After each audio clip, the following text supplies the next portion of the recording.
Bismillahirrahmanirrahim. Assalamualaikum warahmatullahi wabarakatuh. Alhamdulillah wassalatan wassalaman ala Rasulillah wa ala alihi wa sahbihi wa man wala amma ba'd. Alhamdulillah, sekarang kita hampir berada di akhir-akhir pembahasan nahwu. Sekarang kita mempelajari tentang isim-isim yang mansub. Jadi apabila kita menemukan salah satu dari keadaan isim pada yang disebutkan nanti, berarti kita berikan dia tanda nasab. Sebelumnya kita telah mempelajari tentang kapan suatu isim mengalami rofa. Sekarang kita akan masuk pada bagian yang kedua, yaitu kondisi isim yang mengalami nasab. Nah, isim mengalami nasab ini pada 12 keadaan, ya 12.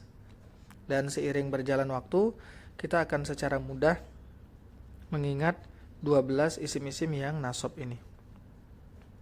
Berikut kita bahas secara ringkas.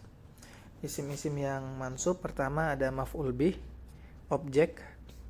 Nanti akan detail ya, kita berikan gambaran dasar terkait dengan pembahasan masing-masing dari isim mansub ini. Yang pertama maf'ul bih, artinya objek. Yang kedua adalah maf'ul mutlak. Maf'ul mutlak itu apa, contohnya apa, nanti akan kita bahas. Yang ketiga maf'ul fi atau nama lainnya dzaraf. Yang keempat maf'ul li ajli. Yang kelima maf'ul ma'ah.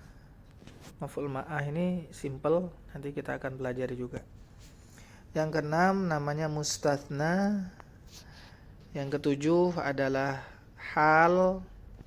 8 tamyiz. Yang kesembilan munada. Ke-10 khabar kana dan saudara-saudaranya. Yang ke-11 isim inna. Lalu yang ke-12 ialah tawabi. Ya, tawabi ada 4 dan baru saja kita selesaikan pembahasannya.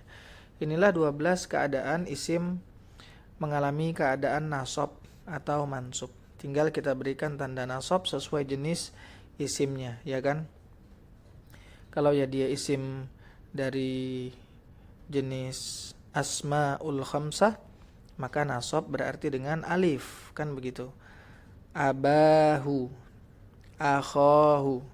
Ya, kalau dia dari jamak muannas salim misalnya, maka berarti dengan kasroh, muslimatin, dan seterusnya sebagaimana sudah dibahas di tanda-tanda i'rab. Baik. Pada pelajaran kali ini kita akan membahas satu saja, yaitu maf'ul bih. Maf'ul bih adalah isim yang menjadi objek atau sasaran tindakan dari kata kerja, dari fi'il dalam sebuah kalimat. Ciri-cirinya tentu saja pertama dia berupa isim.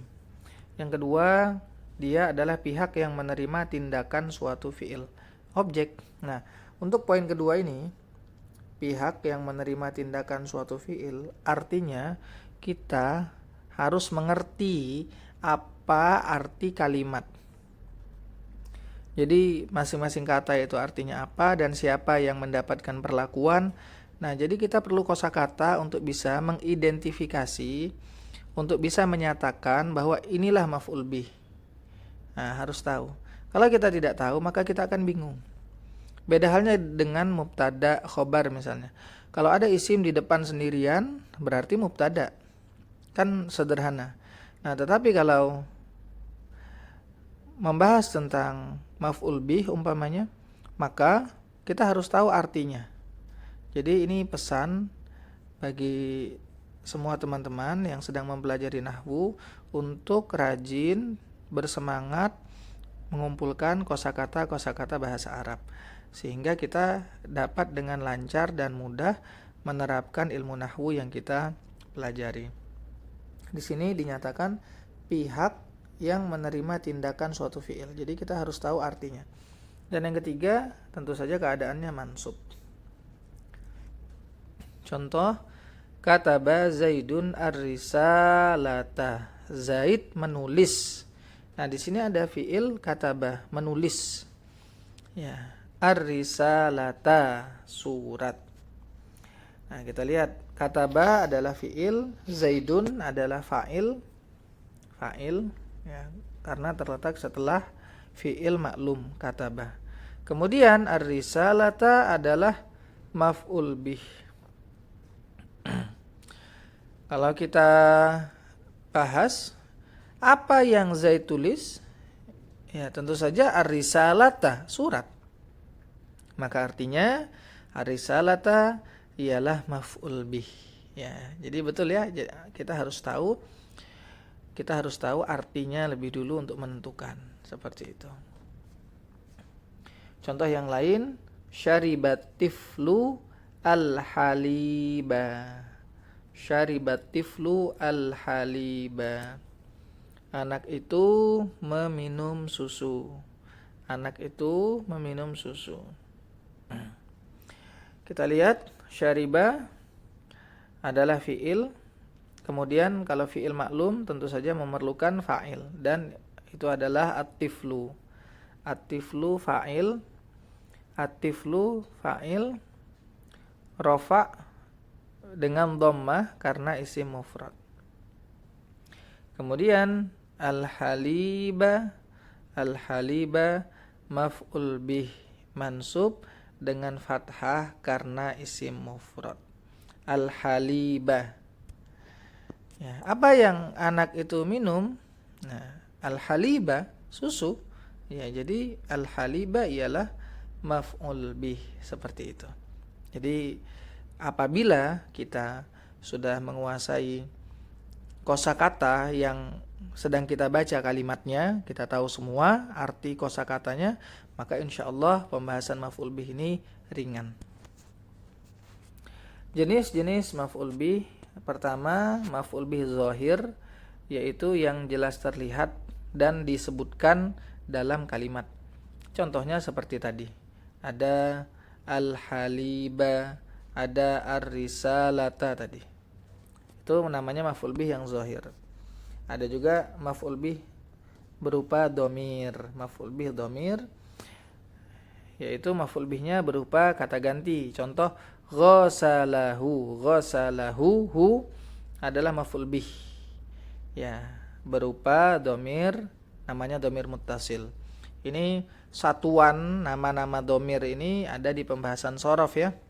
Ada domir mustatir, ada domir muttasil, ada domir munfasil. Nah, istilah-istilah itu ada dalam ilmu shorof. Akan tetapi dalam pembahasan maf'ul bih ini cukup kita mengetahui ada domir yang namanya domir muttasil. Ya, contohnya seperti ini, ghasalahu. Teman-teman yang ingin mengetahui secara mandiri pembahasan tentang domir muttasil apa saja bentuknya bisa dibuka di buku shorof ya. Di situ pasti akan ditemukan yang namanya jenis-jenis bentuk-bentuk dari domir muttasil. Nah, jadi di sini hu adalah dia maf'ul bih. Domir mabni ala dhamm, dia di posisi sebagai maf'ul bih, begitu. Fi mahalli nasbin maf'ulun bih. Jadi maf'ul bih ada dua. Yang pertama zahir, seperti dua contoh yang kita sebutkan tadi. Kemudian yang kedua adalah berupa domir. Penting untuk kita ketahui bahwa tidak semua fiil membutuhkan maf'ul bih. Ya. Tidak semua fiil kata kerja membutuhkan maf'ul bih. Jangan ketika ada fiil langsung yang dicari maf'ul bihnya. Kalau ada fiil maklum, yang dicari yang pasti ada adalah fa'il. Pasti di situ ada isim rofa sebagai fa'il. Nah, sementara maf'ul bih ini tidak selalu ada, tergantung dari jenis fiilnya, begitu. Nah, di sini kita akan pelajari pembagian fiil dari dua tinjauan. Dari tinjauan dia memerlukan maf'ul atau tidak, nah itu terbagi dua ya. Yang pertama adalah fi'il muta'addi namanya, atau dalam bahasa Indonesia disebut dengan kata kerja transitif yang memerlukan objek, yang memerlukan maf'ul bih. Contohnya syariba, kataba, doroba. Semua ini kan memerlukan maf'ul bih ya untuk kalimatnya menjadi paripurna ya, menjadi lengkap dengan sempurna sekali. Ya, syariba ya dia perlu apa yang diminum itu.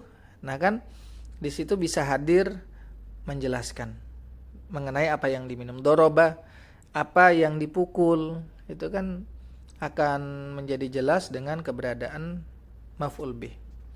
Nah, ada yang kedua jenis fi'il lazim, yaitu intransitif dalam bahasa kita, kata kerja yang tidak membutuhkan maf'ul bih. Contohnya zahaba, jalasa, nama. Ya, ini tidak memerlukan maf'ul bih. Jalasa, duduk. Ya, duduk. Ya. Kemudian tidur, nama. Ya, nama, tidur. Nanti tidur ya tidur, tidak perlu ada maf'ul bih, tidak perlu ada objek ya. Nanti kalau kita mau mengatakan tidur di atas kasur, ya di atas kasur itu bukan objek ya, karena tidur ya hanya perlu tidur saja. Nanti ingin menjelaskan di atas kasur, tinggal ditambahkan di atas kasur.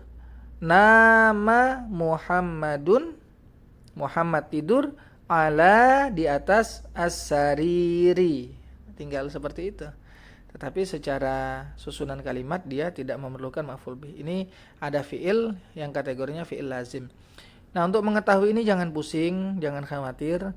Kita dapat melihatnya langsung ketika kita mengkaji kitab berbahasa Arab umpama, atau kita membaca Quran atau hadis. Nah, kita bisa lihat oh fi'il ini ternyata dia punya maf'ul bih. Begitu saja.